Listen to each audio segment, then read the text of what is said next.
Welcome back साथियों, आपके अपने YouTube चैनल ऑनलाइन यूसीसी में। दोस्तों, हम लोग अभी 10th के केमिस्ट्री को पढ़ रहे थे, जो चैप्टर 3rd लेसन धातु और अधातु को, जिसमें मैंने आपको भौतिक गुण और रासायनिक गुण बता दिया था। आज के वीडियो में मैं आपको सहसंयोजी इलेक्ट्रॉन एवं इलेक्ट्रॉनिक बिंदु संरचना, इलेक्ट्रॉन बिंदु संरचना के बारे में आपको बताऊंगा।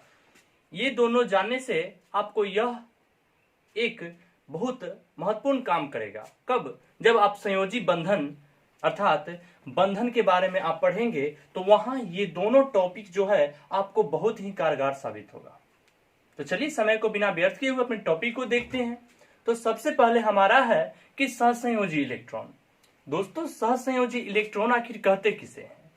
तो इतना आप जान लीजिए कि वैसे इलेक्ट्रॉन जो रासायनिक अभिक्रिया में भाग लेते हैं उसे ही हम सहसंयोजी इलेक्ट्रॉन कहते हैं। कि संयोजी इलेक्ट्रॉन, बाकी इलेक्ट्रॉन नहीं। तो सहसंयोजी इलेक्ट्रॉन आखिर कहते किसे हैं?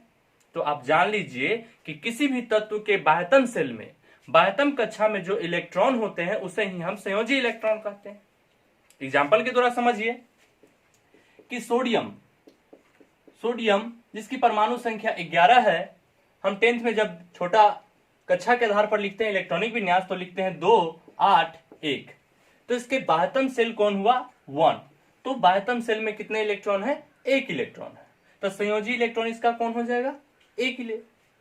अगर हम लिखते हैं क्लोरीन जिसकी परमाणु संख्या 17 है, और जब हम इलेक्ट्रॉनिक विन्यास लिखते हैं तो 2 8 7, तो इसके बाह्यतम कक्ष में कितना इलेक्ट्रॉन है?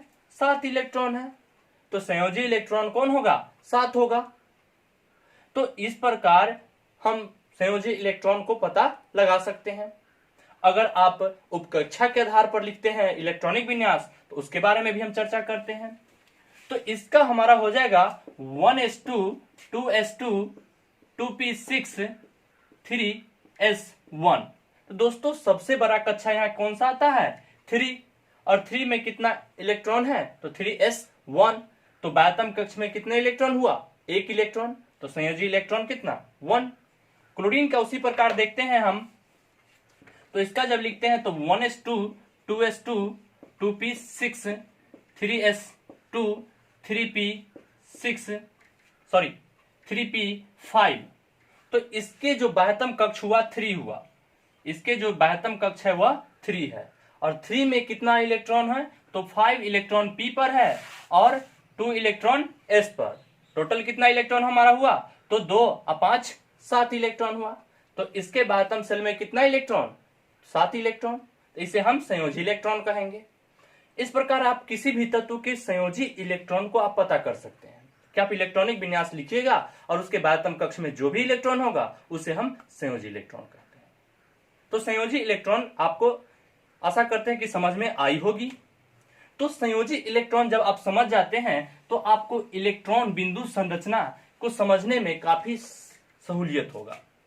कि इलेक्ट्रॉन बिंदु संरचना कि संयोजी इलेक्ट्रॉन को ही तत्व के साइड में एक बिंदी के द्वारा दर्शाते हैं, उसे हम इलेक्ट्रॉन बिंदु संरचना कहते हैं।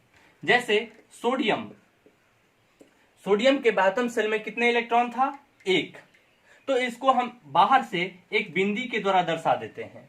तो एक बिंदी के द्वारा दर्शा दिए तो इसे ही इलेक्ट्रॉन बिंदु संरचना कहे। अगर हम क्लोरीन को लिखते हैं तो क्लोरीन को मैंने अभी देखा कि इसके बाह्यतम सेल में कितने इलेक्ट्रॉन होते हैं? 7 इलेक्ट्रॉन होते हैं। तो 7 इलेक्ट्रॉन होते हैं, तो इसके चारों ओर हम 7 इलेक्ट्रॉन के व्यवस्थित कर सकते हैं। तो हम 2 इधर रख देते हैं, 2 इधर, हमारा कितना हो गया? 4, 2 नीचे, 6, 1 ऊपर। तो इस प्रकार हम बिंदी के द्वारा दर्शा सकते हैं। तो इसे हम इलेक्ट्रॉन बिंदु संरचना कहते हैं।